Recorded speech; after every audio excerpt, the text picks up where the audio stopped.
পঞ্চম শ্রেণী ইসলাম শিক্ষা। তো আজকে আমরা সমাধান করব। দেখো পৃষ্ঠা নাম্বার হচ্ছে 37, ঠিক আছে? এটা হচ্ছে দ্বিতীয় অধ্যায়ের। তো 37 পৃষ্ঠা সমাধান করব। তো বলে রাখি আজকে আমরা 44 পৃষ্ঠা পর্যন্ত দেখাবো। তো এই খ নাম্বারের সমাধানটিও দেখাবো, পৃষ্ঠা নাম্বার 38। তারপরে আমি দেখাবো হচ্ছে এই যে এই সমাধানটি, ঠিক আছে? এই যে খ নাম্বারটাও, এটা পৃষ্ঠা নাম্বার 40। তারপরে এই সমাধানের পর আমি আজকে সমাধান করে দেখাবো এই যে পৃষ্ঠা নাম্বার 44। আজকে এই 44 পৃষ্ঠা পর্যন্ত সমাধান করবো, এই ক, খ, গ এবং ঘ নাম্বার। তো পরবর্তীতে 45 পৃষ্ঠার পর থেকে ভিডিও দেখার জন্য অবশ্যই সাবস্ক্রাইব মাই চ্যানেল। তো আজকে আমরা দ্বিতীয় অধ্যায় শুধু 44 পৃষ্ঠা পর্যন্ত ভিডিও দেখাবো। তো চলো ভিডিওটি শুরু করা যাক, এবং বলে রাখি চ্যানেলটি সাবস্ক্রাইব করে দিতে, কারণ চ্যানেলটি সাবস্ক্রাইব করলে কিন্তু আমি ভিডিও আপলোড করলে অটোমেটিক তোমাদের ফোনে ভিডিওগুলো পৌঁছে যাবে। তো এই জন্য কিন্তু চ্যানেলটি অবশ্যই সাবস্ক্রাইব করে দিতে হবে। এই যে দেখো আমি তোমাদের অধ্যায়ের নাম দেখিয়ে দিই, দ্বিতীয় অধ্যায়, ঠিক আছে? তো দ্বিতীয় অধ্যায়ের আজকে এই যে 37 পৃষ্ঠা থেকে এখান থেকে শুরু করবো। দেখো আমাদের এখানে ক নাম্বারে কি লেখা আছে। হযরত দাউদ এর জীবনাচরণ সম্পর্কে আলোচনা করে একটি অনুচ্ছেদ রচনা করি, কাজটি জোড়াই করি। তো এই সম্পর্কে আমাদের একটি অনুচ্ছেদ রচনা করে এই যে এর মধ্যে লিখতে হবে, ঠিক আছে? তার জীবন সম্পর্কে। তো চলো আমরা উত্তরটি দেখে নিই। এই যে দেখো আমাদের প্রশ্নটা এখান থেকে ছিল, ঠিক আছে? এই যে অনুচ্ছেদ রচনা করা হলো, তো আমরা এখান থেকে লিখব এই যে হযরত দাউদ ফিলিস্তিনের বেথলেহেমে বনি ইসরাইল বংশে জন্মগ্রহণ করেন। শৈশবে তিনি মেষ চড়াতেন। তখন থেকেই তিনি সাহসী ও বিচক্ষণ ছিলেন। বয়স বৃদ্ধির সঙ্গে সঙ্গে তার মেধা ও সাহসিকতা সুনাম সারা দেশে ছড়িয়ে পড়ে। তার অসীম সাহসিকতার কারণে বাদশাহ ও তালুকের সেনাপতি হিসেবে নিয়োগ পান। তো তোমরা যদি ছোট করে লিখতে চাও এই পান পর্যন্ত লিখে দিও, আর যারা একটুখানি বড় করে লিখতে চাও তারা এই শেষ পর্যন্ত লিখে দিও, ঠিক আছে? তার মানে এই না যে এটা দেখা যাবে না, তোমরা অন্য একটা দেখবা, এরকম না। চাইলে আমাকে ভিডিওতে কমেন্ট করো, আপু এটা বড় হয়ে গেছে। তো বড় হলে কি করো, বড় করে তো উত্তর দেওয়া থাকে, তোমরা একটু ছোট করে নাও। মানে 3-4 লাইন লিখে দাঁড়ি পর্যন্ত স্টপ করে দিলেই কিন্তু ছোট হয়ে যাচ্ছে। তোমরা শুধু কমেন্ট করো আপু ছোট করে দাও, ভিডিওর থেকেই তোমরা একটু ছোট করে লিখে নাও দেখে, তাহলেই তো হয়ে গেল। আর যারা বড় করে লিখতে চাও এই পর্যন্ত লিখে দিও, ঠিক আছে? এই ছিল আমাদের ক নাম্বারের সমাধান।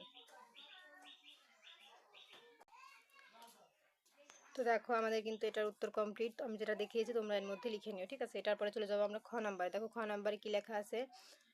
হযরত দাউদ এর জীবনাচরণ অনুসরণ করে আমরা নিজেরা যে কাজগুলো করব তার একটি তালিকা তৈরি করি। তো এখানে 5টা দাগ পয়েন্ট আছে, আমরা 5টা পয়েন্ট আকারেই লিখবো। চলো উত্তরটি দেখে নিই। এই যে দেখো আমাদের উত্তর আমরা 1 নম্বরে লিখব যে মহান আল্লাহর প্রতি আস্থা ও বিশ্বাস সুদৃঢ় করে সকল কাজে আল্লাহ নির্দেশিত পথ অনুসরণ করব।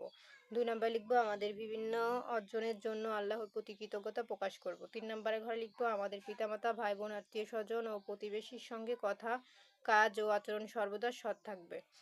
তারপরে দেখো 4 নাম্বার লিখব নিজের কাজ নিজে করব, এবং 5 নাম্বার লিখব অন্যদের সঙ্গে আচরণে বিনয়ী ও নিরহংকারী হব। তো এই ছিল সমাধান। তো দেখো আমাদের খ নাম্বার উত্তর কমপ্লিট, এটা লিখে নিও। তারপরে আমরা চলে যাব পরবর্তী পৃষ্ঠায়।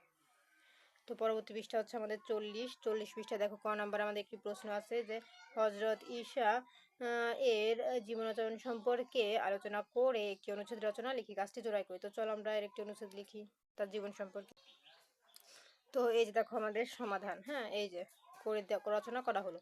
তো আমরা এখান থেকে লিখব হযরত ঈসা একজন নবী ও রাসূল ছিলেন। তার উপর আসমানি কিতাব ইনজিল নাজিল হয়। তিনি প্রায় 2000 বছর আগে বর্তমান ফিলিস্তিনের বেথলেহেমে বনি ইসরাইল বংশে জন্মগ্রহণ করেন। তার নাম ছিল হযরত মারিয়াম। শৈশব থেকেই তিনি ছিলেন অসাধারণ জ্ঞানী ও দয়ালু। হযরত ঈসা তার গোত্রের মানুষের মধ্যে আল্লাহর এই যে আনুগত্য এই যে আনুগত্য, দয়া, ভালোবাসা ও শান্তির বাণী ছড়িয়ে দিয়েছিলেন। তার শিক্ষাগুলো মানুষের হৃদয় স্পর্শ করেছিল। তবে এসব কাজ করতে, আমি একটু স্ক্রল করে দেখাই, করতে গিয়ে তিনি তখনকার ইহুদি ধর্মীয় নেতাদের বিরোধিতার সম্মুখীন হন। এই যে এই হন পর্যন্ত লিখে দেবো, আর বেশি বড় করার দরকার নাই, কারণ পঞ্চম শ্রেণীতে তোমরা এত বড় করে লিখতে পারবে না। আর তোমরা যদি চাও এর থেকেও ছোট করে এই দয়ালু পর্যন্ত লিখে দিতে পারো। আবার কেউ এই করেছিল পর্যন্ত, মানে যে যতটুকু ছোট পারো লিখবা, বা বড় করতে চাইলে লিখবা। তো এই ছিল কিন্তু সমাধান। তো দেখো আমাদের এই ক নাম্বার উত্তর কমপ্লিট। এখন চলে যাব খ নাম্বারে। আমাদের এখানে বলেছে হযরত ঈসা এর জীবনাচরণ অনুসরণ করে আমরা নিজেরা যে কাজগুলো করব তার একটি তালিকা তৈরি করি। তো এখানে আমাদের 5টি পয়েন্ট আছে, আমরা 5টি পয়েন্ট একাই লিখবো। চলো,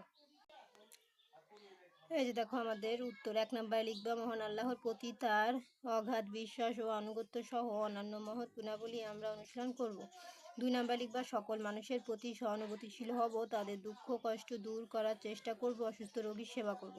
3 নম্বরে লিখবা পৃথিবীর সকল মানুষকে একনিষ্ঠভাবে ভালোবাসব। 4 নম্বরে লিখবা অপরাধী অনুতপ্ত হলে তাকে ক্ষমা করব। 5 নম্বরে লিখবা সকল অবস্থায় সকল মানুষের শান্তি ও সমৃদ্ধি কামনা করব। তো এই ছিল কিন্তু সমাধান। তো দেখো আমাদের এই খ নাম্বার কমপ্লিট। তো 40 পৃষ্ঠা কমপ্লিট। এখন আমরা চলে যাব পরবর্তী পৃষ্ঠায়। তো আমরা স্ক্রল করে নিচে যাই। তো এই যে দেখো আমাদের পরবর্তী পৃষ্ঠা 44। তো আজকে আমরা এই 44 পৃষ্ঠা পর্যন্ত সমাধান করব। তো পরবর্তী পৃষ্ঠা থেকে আমরা পরবর্তী ভিডিওতে 45 থেকে শুরু করব পৃষ্ঠা। তো দেখো এখানে আমাদের ক নাম্বার আছে হযরত মুহাম্মদ সাল্লাল্লাহু আলাইহি সাল্লামের যৌবনকালে বিভিন্ন ঘটনা ধারাবাহিকভাবে উল্লেখ করে একটি প্রবাহী চিত্র তৈরি করো। কাজটা কাকে করি? তো এইখান থেকে এটার পরে এটা এটা এটা এটা এটা ঠিক আছে। আমরা উত্তরটি প্রথমে এটা এটা, তারপরে এইটা, তারপরে এখান থেকে এইখানে, এখান থেকে এখানে। তো চলো আমরা উত্তরটি দেখে নিই। এই যে দেখো আমাদের উত্তর। এই যে প্রথমে লিখবা হাজরে আসওয়াদ স্থাপন করে শান্তি রক্ষা। তারপরে এখান থেকে এইখানে লিখবা এই যে বিশ্বস্ততার কারণে ব্যবসার দায়িত্বপ্রাপ্ত। তারপরে এই ঘরে লিখবা, এইখান থেকে আবার এই ঘরে আছে খাদিজার এর সাথে বিবাহ সম্পূর্ণ।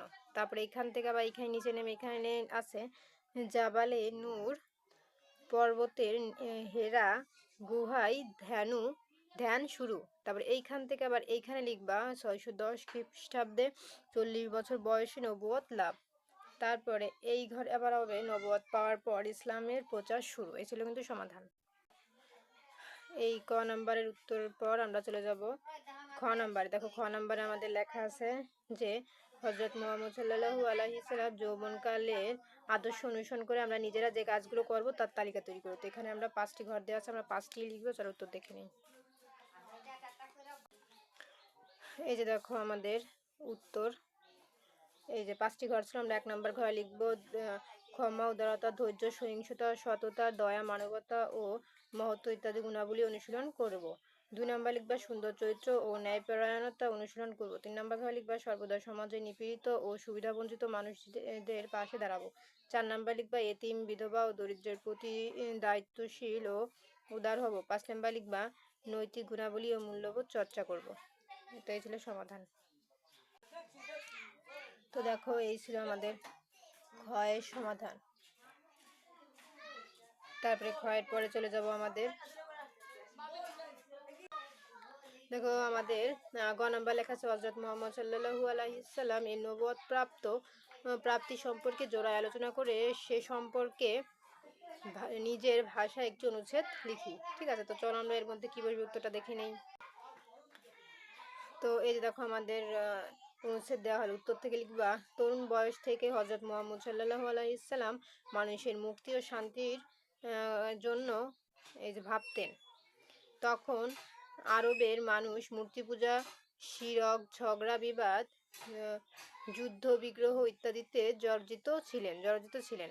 তিনি এসব বিষয় নিয়ে মক্কার কাছে জাবালে নূর পর্বতে হেরা গুহায় বসে ধ্যানমগ্ন থাকতেন। 610 খ্রিস্টাব্দে হেরা গুহায় ধ্যানমগ্ন অবস্থায় হযরত জিবরাইল আল্লাহর বাণী ওহী নিয়ে আসতেন। তখন তার বয়স ছিল 40 বছর। তখন থেকে মহানবী সাল্লাল্লাহু আলাইহি ওয়াসাল্লাম ইন্তেকালের পূর্ব পর্যন্ত মহান আল্লাহর নিকট থেকে ওহী পেতে থাকেন। তার প্রতি অবতীর্ণ হয় পবিত্র কুরআন। তো তোমরা এই পর্যন্ত উত্তরটা লিখে দিবা, ঠিক আছে? আর চাইলে এর থেকেও ছোট করে লিখে দিও, যার যেটা প্রয়োজন। যে পারবে না সে ছোট করে দিও। তারপরে দেখো আমাদের এই গ নাম্বার উত্তর কমপ্লিট।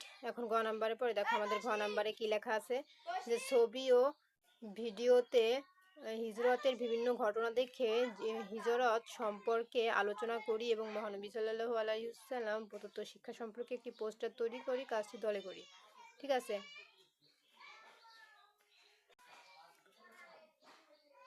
তো দেখো এখানে বলেছে যে এটা একটা পোস্টার তৈরি করতে বলেছে, বলে নাই উত্তর লিখে দাও। তো তোমরা এরকম একটি শুধু একটা পোস্টার টানাবা, ঠিক আছে, তাহলে কিন্তু হয়ে যাবে।